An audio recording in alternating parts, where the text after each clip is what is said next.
The lunch line moved slowly. Trays clattered. The scent of pizza and steamed vegetables hung heavy in the air. Kids jostled forward, half yelling, half laughing. Behind them, a man waited patiently. He wore khaki pants, scuffed shoes, and a navy sweater too light for the early spring chill. A visitor's badge stuck to his chest, a little crooked. "Excuse me," a cafeteria worker interrupted, pointing toward a stack of mops near the back door. "Custodial break rooms over there." He blinked, then smiled gently. "I'm actually just here for lunch." The worker squinted. "Oh, sorry. Didn't realize you were with the school." "No harm done," he replied. Ahead, a student whispered to another, then turned and asked, loud enough for others to hear, "You new here? You clean classrooms or just the lunchroom?" He didn't flinch, just nodded. "I help out." The girl behind the counter handed him a tray. "No charge," she said automatically, not making eye contact. He looked down at the tray. Plain salad, slice of pizza, small chocolate milk. He took it, thanked her, and found a seat in the corner, near a window that overlooked the track field. No one joined him. No one ever did. But that was fine. Tomorrow was the staff meeting. The real introductions would begin there. The front office was quiet, save for the soft tapping of a keyboard and the occasional ring of a distant phone. He stepped inside just after lunch, still carrying the visitor's badge. The secretary glanced up. "Oh, hi again. You looking for someone?" "Yes. I'm supposed to meet with the principal before the faculty meeting tomorrow. Just wanted to check in." She tilted her head, her smile friendly but distant. "You're with the custodial temp agency, right? The one from downtown?" He paused. "No. I'm the substitute for Ms. Hernandez's 8th grade history classes." The smile faltered. Oh, sorry. I just assumed." She trailed off, her voice flattening into awkward silence. "It happens," he said calmly, then held out his ID. "My paperwork should be in already." She took it with both hands, nodding quickly. "Yes, of course. Let me hang on." As she typed, a young vice principal walked in holding a coffee cup and a folder. "New custodian?" he asked, nodding toward the man. "No," she said under her breath, cheeks coloring. "He's the sub for tomorrow." "Oh," the VP said, eyebrows rising. "Didn't realize. Sorry." The man smiled again, that same quiet expression that made people uncomfortable for reasons they couldn't explain. "No need to apologize. I'll be in room 108 if anything comes up." He turned to leave. Behind him, the VP whispered, "Thought he was one of the maintenance guys." The secretary said nothing, but she didn't look away from the visitor log on her screen for a long time. The classroom was dim, lit only by the afternoon sun pushing through blinds that hadn't been adjusted in years. He unlocked the door with the key he'd been given. Inside, the desks were scattered. Some had names carved into the plastic. Others were covered in doodles, stickers, and the silent residue of teenage boredom. He walked slowly between them, trailing his fingers along the surfaces. On the whiteboard, someone had written, "Ms. H is out again OL," in thick blue marker. Beneath it, "Free day?" He found the eraser and wiped it clean. He didn't rearrange the desks. Not yet. He just stood there, looking around the space. A faded poster of civil rights leaders hung crooked behind the teacher's desk. A small bookcase leaned to one side, stuffed with outdated textbooks and unopened class sets. In the bottom drawer of the desk, he found lesson plans, sloppy copies, barely stapled together. No real structure. No notes. He folded the drawer shut. From the hallway, a pair of students passed by. One of them peeked in. "Oh, it's just that dude from lunch." His friend laughed. "Bet he's grating gum off the desks." They kept walking. Inside the classroom, the man moved to the board and began writing. "History is not what happened. It's what we choose to remember." He underlined it once. Then, for the first time since arriving, he sat down at the teacher's desk and waited. The next morning, he arrived early. The halls were nearly empty.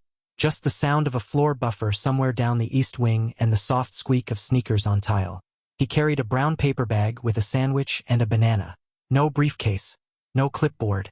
As he passed the front office, a teacher stepped out. Mid-30s, crisp blouse, lanyard full of keys and whistles. She looked him up and down. "You with maintenance?" she asked casually. He looked at her, then at the mop cart behind him. "No." She blinked. "Oh, sorry. You heading to a room?" "Room 108. Ah." She nodded slowly. That's Ms. Hernandez's class. Poor kids. No structure since she left. Hope the new sub's better than the last one. He held her gaze a second longer than necessary. I hope so too. She gave a polite smile and disappeared down the hall. Later that morning, as students filtered into room 108, one boy paused at the door. He looked at the man writing on the board. Wait, you're the teacher? He nodded. That a problem? No, the boy muttered, sliding into a seat. Just didn't expect. Someone like me? The man asked, not turning from the board. The boy said nothing. Another student whispered to her friend, just loud enough. Is he, like, even certified? The man didn't react. He just erased yesterday's quote and wrote a new one. People will tell you who they are by how they treat you before they know who you are. A few students read it. Fewer understood. But the room was quiet, respectful even if they didn't know why. And that was a start. He took roll slowly. Names were read clearly without rushing or guessing. No jokes. No raised eyebrows. No lazy nicknames. When he called Jamal Carter, the boy in the back hesitated before answering. Here, Jamal said, low and cautious. The man looked up and held his gaze for a second. Thank you. Something about that caught Jamal off guard. Like he expected his name to be mispronounced, laughed at, or ignored. Others mumbled their responses, some testing him. A few tried the usual. Present, Your Honor. Mentally absent. He didn't react, just checked the boxes and moved on. After the last name, he placed the clipboard down. Good, he said. Now we can start. A hand shot up. A girl in the second row. Blonde, confident, used to being heard. Are you, like, a real teacher? He turned to her. Define real. She blinked. Like, do you have a teaching degree? He nodded. Yes. She wasn't satisfied. Then how come you were eating in the cafeteria yesterday? He didn't smile. Because I was hungry. The class laughed, but it didn't feel cruel. More curious. He walked slowly to the front of the room. Let me save you the questions. He picked up a marker and wrote on the board. Mr. Benton, certified, master's in history, 20 years in education. Today I'm your teacher. He put the cap back on the marker and faced them. Anything else? The room was still. And that was when they started to really see him. He handed out one sheet per student. No textbook, no handout from the district printer. Just a single page, freshly printed, no name on top. Across the top, assumptions in history and in life. Below it, a question. Write about a time someone made an assumption about you. How did it feel? What did they get wrong? The room shifted. Eyes moved from the paper to each other. Whispers started. We're writing about ourselves? He nodded. Yes, just half a page. I'm not grading grammar. I'm reading honesty. Someone groaned. Another rolled their eyes. A few flipped their pencils nervously. Jamal in the back raised his hand. What if we don't want to share that stuff? You don't have to, Mr. Benton said. I'm not asking you to read it aloud. I'm asking you to write it down. For you, not for me. One student snorted. Is this like therapy class now? Mr. Benton didn't flinch. If it feels that way, maybe that says something. That quieted the room. Some students started writing slowly. Others stared out the window. But eventually, pens began to move. After a while, the class felt different. Not focused, but not distracted either. Like the questions on the page weren't from a teacher, but from someone who understood the answers. During lunch, he didn't go to the cafeteria. Instead, he walked down the hall to the staff lounge. Small, windowless, microwave humming in the corner. 3 teachers sat inside. One flipped through a crossword. Another scrolled on her phone. The third, the same woman from the day before, sipped from a floral mug. They looked up as he entered. He nodded politely. Mind if I join you? There was a beat of hesitation. Go ahead, the crossword woman said, not looking up. He sat at the far end of the table, unwrapped his sandwich. The floral mug teacher leaned in toward her friend and whispered something behind a hand. He heard it anyway. That's the sub from 108, right? The one who was sitting in the cafeteria again? She didn't whisper the word again quietly enough. The phone-scrolling teacher gave a small smile, trying to soften the comment. Probably just likes the energy in there. Mr. Benton took a bite of his sandwich. Chewed, swallowed, then spoke without looking up. Funny how where someone eats becomes a reason to talk about who they are. The room went still. The floral mug paused mid-sip. No one responded. He didn't say anything else. But for the next 10 minutes, the room was quiet, and no one whispered again. The next morning, a printed notice was slid under every classroom door. Mandatory staff meeting Thursday at 3:15 p.m. Media room topic. Classroom equity and expectations led by interim consultant, Mr. David Benton. The name landed like a dropped glass. By third period, the whispers had started. Wait, he's leading it? Consultant? I thought he was a long-term sub. No way he's certified to run a training, right?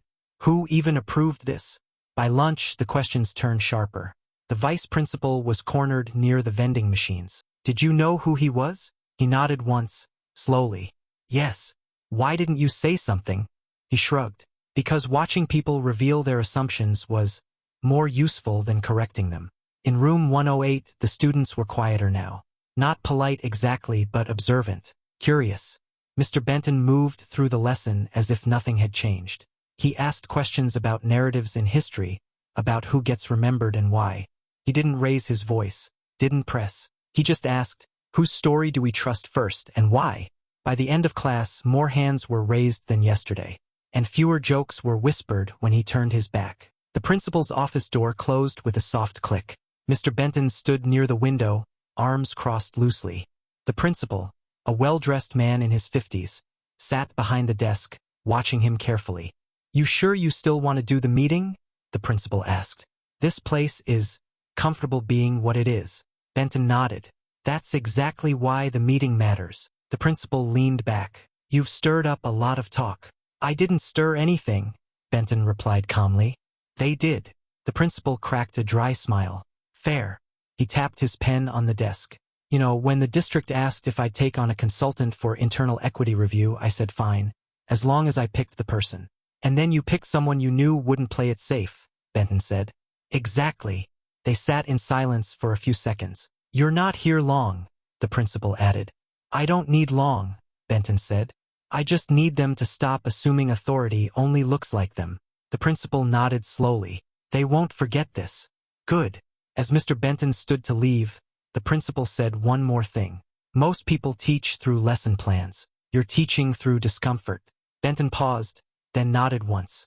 Discomfort's where learning starts. The media room filled slowly. Teachers filed in with their coffee cups, folders, guarded expressions. Some sat in the back. A few whispered. Others scrolled through their phones, feigning disinterest. Mr. Benton stood at the front. No slides, no laptop, just a whiteboard and a single line written across it. How much of what you believe about a student is based on what you see before they ever speak? No one said anything at first. Then a chuckle from the back. So this is one of those trainings. Benton didn't flinch. If by those, you mean one that makes people think twice before deciding who belongs where, then yes. The room quieted. He looked around, his voice steady. Some of you have asked who I am, so here it is. 20 years in education. Former principal. Hired by the district to evaluate how equity shows up or doesn't in classrooms. A pause. And I've been here in plain sight for 3 days. He let that hang. Every interaction I've had, every assumption made, was part of the observation.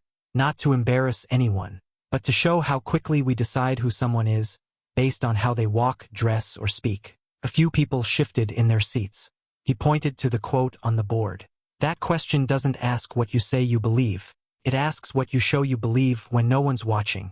In the silence, one teacher finally whispered, "Damn," but not in defiance. It sounded more like recognition. No one had their phones out anymore.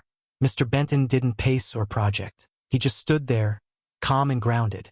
I walked through your halls, ate in the cafeteria, sat in your lounge, heard the jokes, watched who was acknowledged and who was overlooked. He let that sink in. I was mistaken for a janitor. Twice, I was offered directions to a break room I never asked for.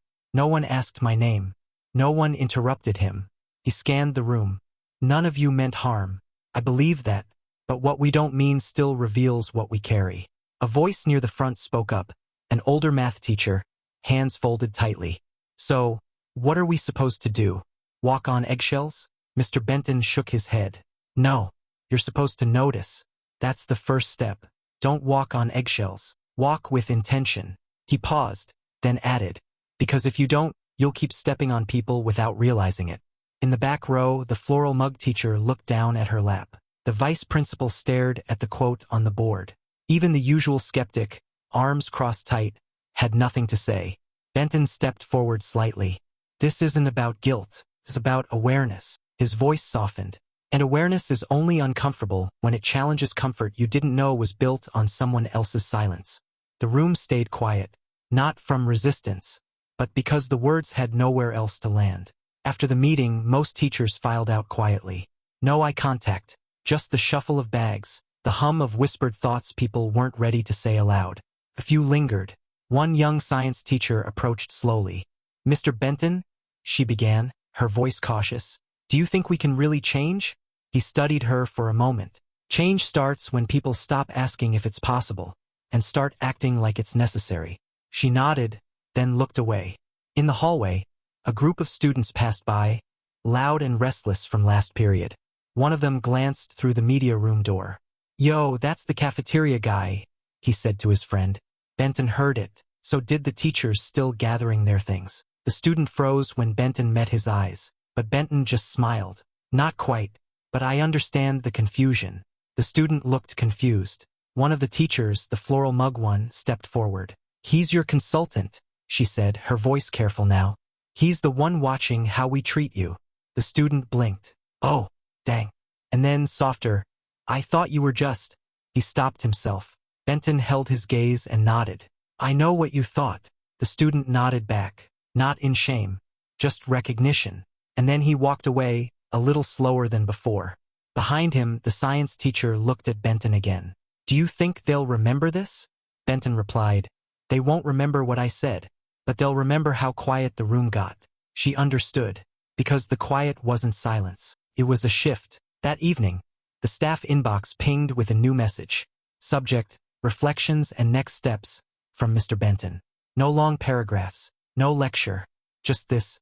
You can't always control what someone assumes about you, but you can control whether you carry those same assumptions forward. Thank you for the conversations, spoken and unspoken. This was never about judgment. It was about a mirror. Some of you looked away. Some looked closer. The difference matters. D. Benton. Some teachers read it and moved on, too busy, too tired. Others stared at the words longer than they expected.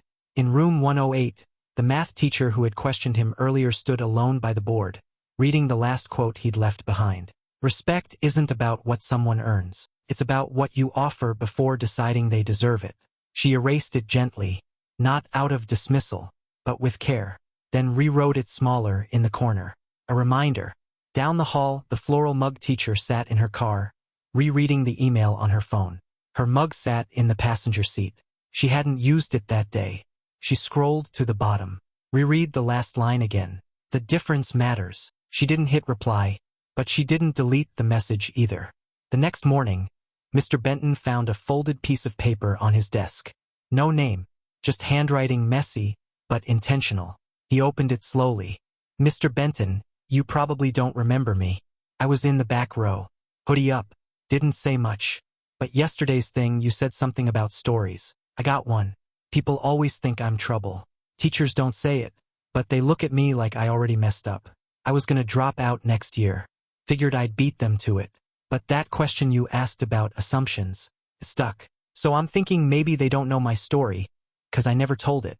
So here it is. I'm still here, and I'm staying. That's all." Benton folded the note again, slowly, and placed it in his jacket pocket. He didn't show it to the office, didn't read it aloud in the meeting that followed, didn't mention it to the principal. But when he passed that student later in the hallway, he gave a nod. Just one. And the student nodded back. That was enough. Friday came quietly. No announcement, no farewell speech, no staff-wide email. Mr. Benton returned his visitor badge to the front office, placed his key on the counter, and thanked the secretary, who now met his eyes when she spoke to him. He passed the cafeteria, paused for a moment. The same lunch staff member from the first day looked up, recognition flickering. "You headed out?" she asked, voice softer now. He nodded. "Work's done." She hesitated, then said, "Didn't expect you were who you were." "I know," he replied. "Most don't." She looked down, ashamed. "Hope you come back." He gave a small smile. "You'll be fine. You already started seeing people differently. In the parking lot, students moved past him in clusters. Some whispered, others just watched. Near the gate, Jamal stood waiting. You really leaving? For now, Benton said. People talking different, Jamal muttered. Some teachers, not all. But enough. That's how it starts, Benton said. Not with everyone. Just one or two who decide to stop assuming and start listening. Jamal nodded. I wrote that paper. About my uncle. The one who got arrested just for standing on his porch. Benton's gaze softened. I'd like to read it sometime. Jamal smiled. Maybe next time you're back. Benton extended a hand. Jamal shook it, firm, respectful. As Benton walked to his car, a teacher from the lounge stepped outside, watching from the doorway. This time, she didn't whisper. She just watched. And when the door closed behind her, it sounded less like an ending, and more like a beginning.